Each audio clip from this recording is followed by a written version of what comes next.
Hi, welcome to Rick Snider's Washington on YouTube, where you get the whole story. So please like, share, subscribe, comment, and hit the thanks button. And I'm with my friend Mike Ashley, old sports writer like me, and we're talking about Ledo's Pizza because we eat here a lot. I think you eat here a few times, right? Oh, all the time in the old College Park location. Yeah, and I went to Maryland, so we started out at Delphi, and then we went to here in College Park on Knox Road, by the Knox boxes. And then the chain was, the original owners finally passed on, and their son sold off this place. And I mean, this was the mecca of Ledo Pizza. It became franchised. The family split. One side took the franchises, the other one kept this place, and then they aged out. And so now we came back to see if, I always thought the pizza here was 10 times better than the chain. You're right, and I'm near a chain, in one of those chains in Fairfax. We have it down in Fairfax, Virginia, and I actually went a few months ago because what happens to me is all those years, Sunday ACC games at Coalfield House, always the Ledo Pizza, and I swear for months after the end of basketball season, I was hankering for Ledo's every Sunday. Yeah. All right, so we got a regular cheese, and we got the meat lovers, which is destined to kill anybody. And I want to say, I guess, we'll see what it is. I feel like that Dave Portnoy that has Barstool. You ever see him? He does pizza reviews. Right. I always laugh. He goes, "Okay, everybody knows the rules. One bite, and then he takes 3 or 4." So we try that. Just see what this is like first, because I love the old place. I'm hoping the new place is good. All right.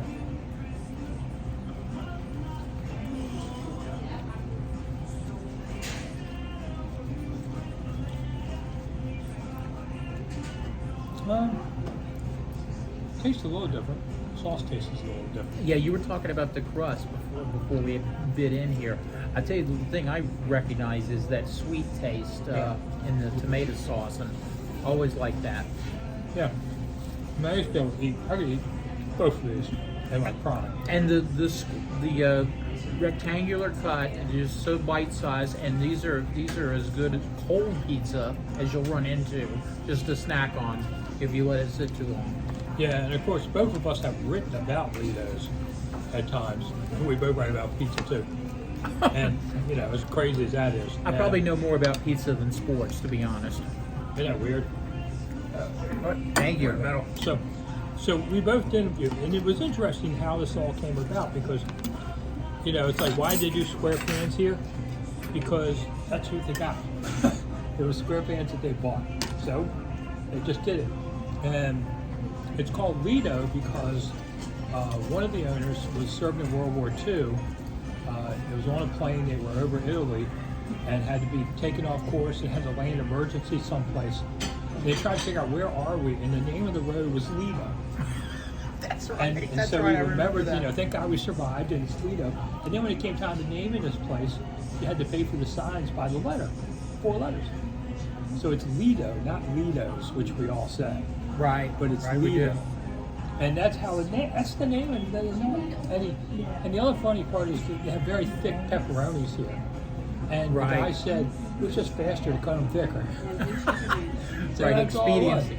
But the legend that revolved around Ledo, they came just to hear about how the Baltimore Colts would land on the airplane after a road game, and they'd have to get somebody to come out here and get them Ledo's pizzas. Back before we were all eating pizza all the time, when it was kind of a novelty, and then that expanded to the road games. You're hearing stories about Joe Namath making a trip out here for a game in Baltimore to have pizza. And supposedly Sinatra sent his limo here when he was doing a concert at Cap Center. And they came and got pizza and took it back to Cap Center. That's what I heard. That's what they claim. He had it his way. Lefty Drizel ate here with his assistant coaches every day for 20 years. Every day. The Lefty loved this place. Last time I talked to Lefty, he's still alive, lives in Virginia Beach. And Lefty was the old basketball coach here. He liked uncooked bacon on top and run it through. That was Lefty. He ate here every day for 20 years. You didn't tell me the uncooked part there, but yeah, I guess I can see that. Yeah. All right, I'm trying beef. I remember their beef. They have one that's 10 toppings. Way too much. You're a purist. Who knew? I just found that 10 toppings, you couldn't tell what you're eating anymore. I like this one a little better. Well, more stuff on it, and yes, the pepperoni and that sweet sauce I was talking about, they really complement each other well. I do think I think the crust is thinner than it used to be. Yeah, I think you may be right. You know, I'll say that. So people love the pizza shows that I do. I go around. I love the pizza shows you do because I get to come out and eat pizza with Yeah. sports writers, so that's a lot of fun for me too. Yeah, a friend of mine's a vegan, and we're going to do a vegan pizza show. Sorry, coming up. We'll see how that I goes. think I'm doing my hair that day. I'm not inviting anybody else. I'll just suffer my own. But, all right, so got through the pizza part. When they were talking about ACC basketball, there was a poll came out, or ranking. The guy did it, Jimmy Dykes out of ACC. There's all ACC team. All right, his first team, Michael Jordan. All right, I think we got to go Michael Jordan. The GOAT. David Thompson, maybe the greatest ACC player of all time. So many people now didn't see David Thompson play, but he was Michael Jordan and better than Michael Jordan in college before there was Michael Jordan. Right, and beat Maryland in that iconic ACC title game. Oh my gosh. And the thing I remember was you couldn't dunk in college then, and we all couldn't wait till 6'3" David Thompson got to the pros to see him dunk regularly because they would do those alley-oops with him catching the ball above the rim and just dropping it in. Yeah. And yeah, he was a great one. And then they also have Ralph Sampson. So of course, you go on Ralph Sampson. Those three, they're on the Mount Rushmore of these things. But then he has Tim Duncan. Tim Duncan played 4 years, right, at Wake Forest. I mean, he had a great career, so maybe I go Tim Duncan, but maybe not. And then Tyler Hansbrough of North Carolina had 4 good years, but I don't see this. And it's, you know, Dickie V didn't do this list because there's not one Dookie on it.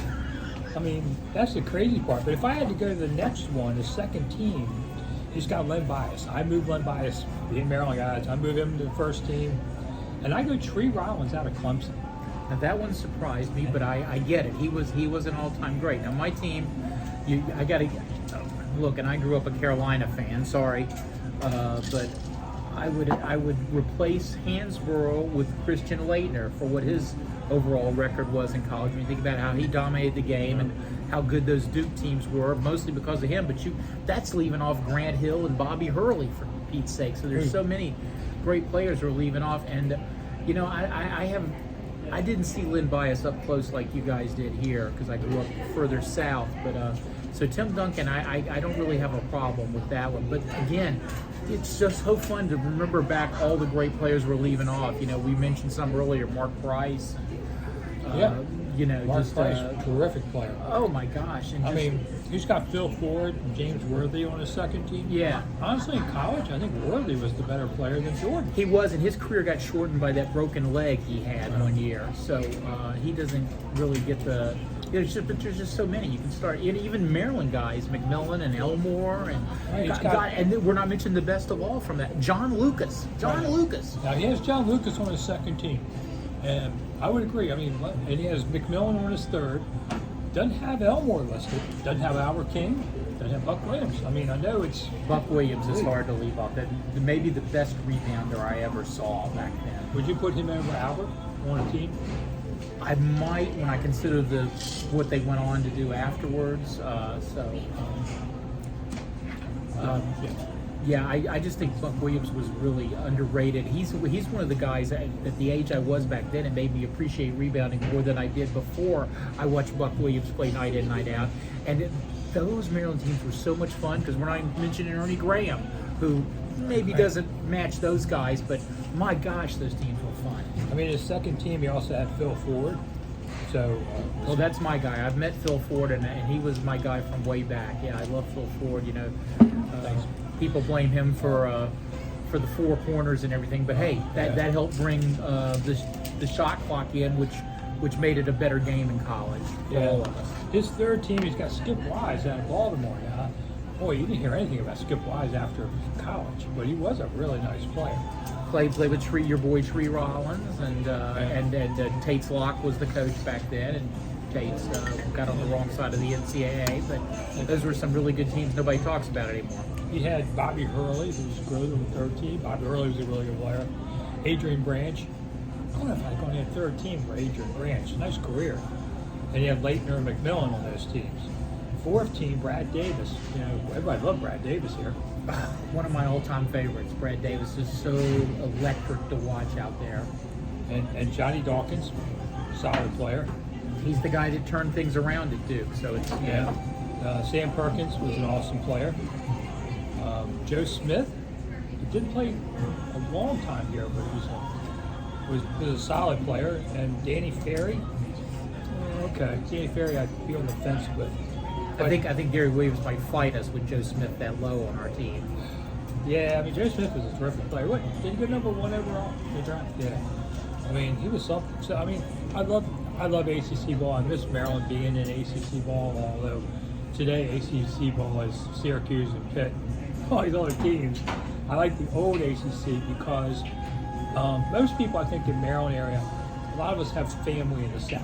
You know, the Carolinas, and you could argue with your cousins who are NC State fans, mine were, or something. We were all watching the same games back when that was harder because there weren't as many on the Jefferson Pilot Network. Yeah, sail with the pilot. And you know, now they play Iowa and Nebraska. And I don't know anybody in Iowa or Nebraska. So I don't hate them because I don't know anybody from there. Right. That's the shame of that. There's no personal grudge. The geographic mix of the ACC, the footprint, you know, and not just basketball, all sports, although we didn't care about the basketball is the one we all grew up watching on TV. And that's a great point about your families in the South. I agree with that. I had that. I mean, we didn't like FSU joining the conference. We thought they were outliers. Forget Boston College. And Gary used to call Maryland, and when he would, under his breath, and when we all get a chance to talk to him between games, he would talk about how Maryland was the northern outpost of the ACC because he couldn't get the writers to vote for our guys because they didn't see them as much. Because all ACC voting was the league meetings. It was in Carolina, so every Carolina guy at a radio station or whatever would be voting in this poll. But they all saw each other, and those teams down there, the Big Four, they didn't see Maryland and the others, the outliers. And I mean, I was at Wake Forest the time that the band broke into a fight with the team back in the early 2000s. It was like 04, 03. And Gary said, you know, Maryland's the outer Mongolia of the ACC, because they were back then, you know. So, yeah, they couldn't get the voting. And Gary always got mad at the writers because, you know, Carolina, Duke writers, they were loyal to those teams, and they always wrote those teams. Where here, we're a little more independent. And he was like, how come I don't get the adulation these guys get? Yeah, a little more opinionated around here. You know, and the student body, I don't know, the worst students. I had a chance to go back in my 40s and cover the team for 2 years. Basketball, I got sick. Those were good times when you came back, Rick. Yeah, and, you know, I came back and we were on the road, and I got to see the ACC road again, you know.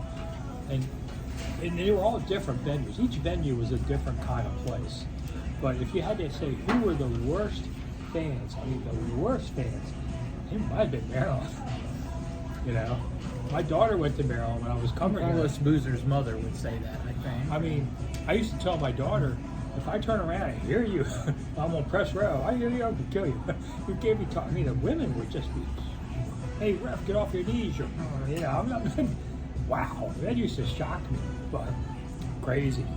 So, all right, before we get going, because I don't let it go forever, a new arena announced, and not done, not signed, but the Washington Wizards and Caps are going to go over to Potomac Yards, which is basically across the river into Virginia. So you're in Virginia by about, I think the river's about 100 yards away, but more or less. I don't have a problem with it. It's only a few metro stops away, and you know, politicians just want to fight over revenues. But if they can turn the new place into some mecca, like a lot of sports teams are, I'm all for it. You know, versus the other place, which is getting overrun with grittier times. That is true, and that's the sad part. But it's hard for me to even consider that part of Alexandria, Virginia. It seems more downtown, and but who could?